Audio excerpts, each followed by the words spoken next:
बेकार।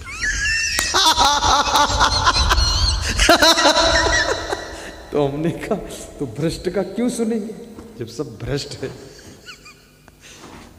बोले सब देख लिया, कई लोगों का देखा, सब भ्रष्ट है। तो मैंने कहा मथुरा में मेरा सत्संग है, वहां ले आना पति को, कम से कम भ्रष्ट है तो नजदीक से भी देखे कि कितना भ्रष्ट है। बोली वो तो ना आएगा ना मुझे आने देगा, बहुत खतरनाक है। कितनी स्त्रियों के पति बहुत खतरनाक है, बिल्कुल एटम बम है। शंकर भगवान के भक्त बोलते हैं ना बम बम, तो बम बम नहीं बोलता है, वो एटम बम। ऐसा खतरनाक क्रोधी, पक्का मूर्ख। यदि तुम अपनी पत्नी को सत्संग से जुड़ने नहीं दोगे, भक्ति से जुड़ने नहीं दोगे, तो गलत स्त्रियों में जुड़ करके उसके फिर गंदे आचरण हो जाएंगे, व्यभिचारिणी हो जाएगी, उसका जिम्मेदार कौन होगा। किसी भी व्यक्ति को अच्छी संगत से जब तुम रोकोगे तो बुरी संगत में फंस करके वो खुद ही भ्रष्ट हो जाएगा, तब तुम्हारी जिंदगी नरक हो जाएगी। इसलिए जिसकी स्त्री सत्संग में रुचि लेती हो उसको टीवी में प्रवचन सुनने दीजिए, मोबाइल में प्रवचन सुनने दीजिए, गुरुदेव की किताबें पढ़ने दीजिए, गुरुदेव का फोटो लगा करके उसको दर्शन करने दीजिए। अन्यथा वो किसी हीरो का फोटो लगा कर दर्शन करेगी, तब तुम क्या करोगे, जब उसका मन बिगड़ेगा तब तुम उसको ब्रेक नहीं लगा पाओगे। इसलिए गुरु जी के चरणों में मन लगाना। कितनी स्त्रियां हीरो की फोटो से बहुत प्रेम करती हैं, सीने से लगा लेती है कि जो कुछ हो तुम ही हो अमिताभ बच्चन। अब क्या करोगे, तुम एटम बम बने हुई हो, पति देव बताओ। कौन आदमी किसको मन में बसा करके रखता है, कौन किसको पता चलता है, किसका मन किससे प्रेम कर रहा है। इसलिए यदि सत्संग से प्रेम तुम्हारा पति भी करता है तो उस पति को धन्यवाद दीजिए, कम से कम तुम्हारे पति की दुर्गति नहीं होगी, तुम्हारा पति संभला रहेगा। कितनी स्त्रियों का पति सत्संग में जाए तो बहुत नाराज होती है कि सत्संग में क्यों गए तुम, जब देखो तब प्रवचन सुनते हो, पागल हो क्या। परसों एक व्यक्ति पूना से आया, पूना महाराष्ट्र बहुत दूर है, तो दूर से जो आता है उसको हम खासकर समय निकालकर थोड़ा मिलते जरूर हैं। तो आज सवेरे मिल पाए, वो आया तो 2 दिन हो गए आए। तो मैंने कहा तुम कहाँ से आई, बोले पूना। तो मैंने कहा कि पत्नी को क्यों नहीं लाए साथ में, बोली वो तो बिल्कुल अलग दिमाग की है, न सत्संग सुनती है और मुझे भी गाली बकती है, कहती है संगदेव कौन जिसने तुमको पागल बना दिया। तो बोले कि हम अकेले चल दिए।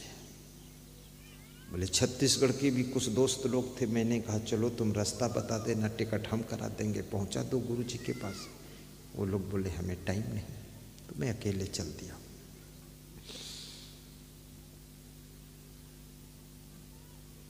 यदि तुम्हारा पति सत्संग से नहीं जुड़ेगा तो याद रखना इस दुनिया में कोई व्यक्ति बिना जुड़े रहेगा भी नहीं, कहीं न कहीं से जुड़ेगा।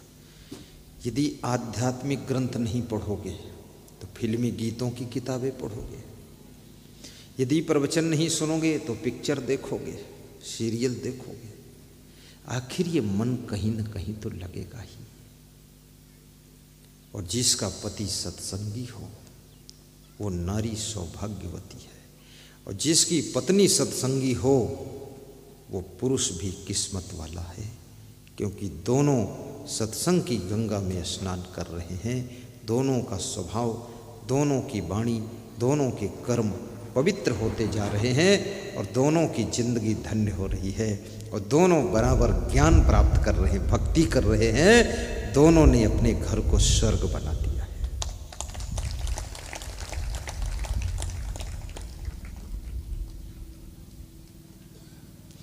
कबीर मन तो एक है, चाहे जहां लगाओ, चाहे गुरु की भक्ति करूं, चाहे विषय कमाऊं। गाइए बाबा, गाया करो, नहीं तो आप थक जाओगे ना। गाओ। कबीर मन तो एक है, चाहे जहां लगा, चाहे गुरु की भक्ति करो, चाहे विषय कमाओ। एक मन है, चाहे जहां लगा दो। ये बहुत विचित्र है मन। एक मन। अब इसको चाहे भक्ति में लगा दो, चाहे भोगों में लगा दो, अच्छाइयों में लगा दो या बुराइयों में लगा दो, पर जहां मन लगेगा वहां का रिजल्ट आपको देगा। मन लगाने में तुम स्वतंत्र हो, लेकिन वहां से जो रिजल्ट आने वाला है उस रिजल्ट में तुम परतंत्र हो। वेश्या में मन लगाओगे तुम वासना के कीड़े बन जाओगे। यदि कोई महान सद्गुरु संत में मन लगाओगे तुम बहुत बड़े भक्त बन जाओगे। तुलसीदास का मन कहाँ लगा हुआ था पहले सोचिए। भक्ति नहीं थी तुलसी के पास, सांसारिक आसक्ति, वासना, ममता, भोग विलास में मन लगा हुआ था। लेकिन उनकी पत्नी ने ही उनको डांटा था। बहुत कम ऐसी पत्नियां हैं जो डांटे।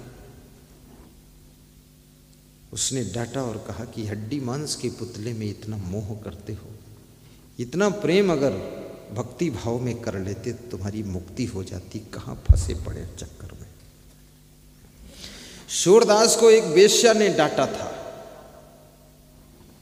और डांटने वाला हमेशा तुम्हारा हितैषी होता है, लेकिन डांटने वाला तुमको कभी पसंद नहीं आता है। अगर तुम्हारा गुरु डांट दे तो 3 दिन तुम गुरु से मुंह फुला सकते हो। बाप डांट दे तो 3 महीने बाप से नहीं बोलोगे, और माँ डांट दे तो 3 साल तुम नहीं बोलोगे, और सासू डांट दे तो 30 साल उससे बात ही नहीं करोगे। और यदि पत्नी डांट दे तो 3 दिन तुम घर से ही गायब रहोगे, ढोंगी नाथ इधर उधर घूम रहे। लेकिन डांटता कौन है? जो ये चाहता है कि तुम बिगड़ो ना, वही डांटता है। जो चाहता है तुम्हारा पतन ना हो, वही डांटता है।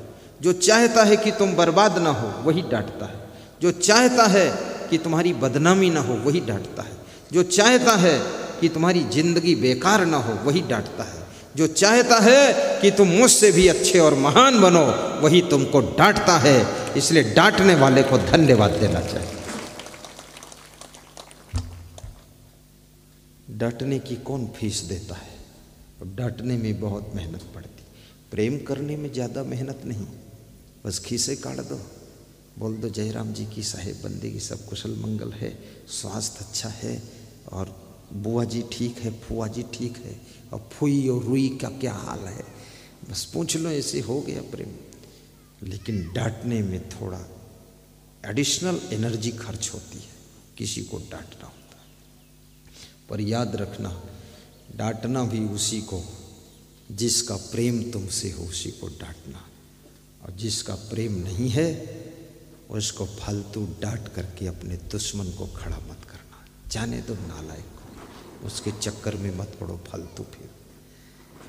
क्योंकि जिसका प्रेम तुमसे होगा उसको डांटोगे, वो सुधरेगा, महान बनेगा, तुमको धन्यवाद देगा, जिंदगी भर उपकार मानेगा, और सबसे कहेगा कि इनकी वजह से हमारा पतन बच गया, हम महान बने हैं तो उसमें ये कारण है, इनको धन्यवाद देता हूँ।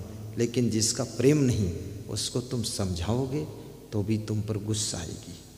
बड़ी धूर्त लोग हैं संसार में, समझाने से भी गुस्सा हो जाते हैं, और कुछ नहीं कहोगे पूरा नरक बना देंगे, और डांट दोगे तो कुआं में कूद जाएंगे। बहुत क्रोधी लोग भरा हुआ है।